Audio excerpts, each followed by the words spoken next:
বন্ধু বান্ধব নাই রে, সাথী নাই রে আমার আপনজন। এই প্রবাসে শুধু আছে জানোয়ারের ভাটি।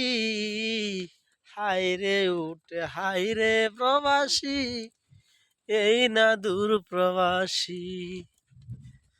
কত কষ্ট করি আমি এই না প্রবাসীতে, পরিবারে জানে না রে টাকা কিভাবে আসে। মাসে মাসে টাকা দাও শুধু বলে বলে, কষ্টর হায়রে প্রবাসেতে জানে না রে লোকে। প্রবাসেতে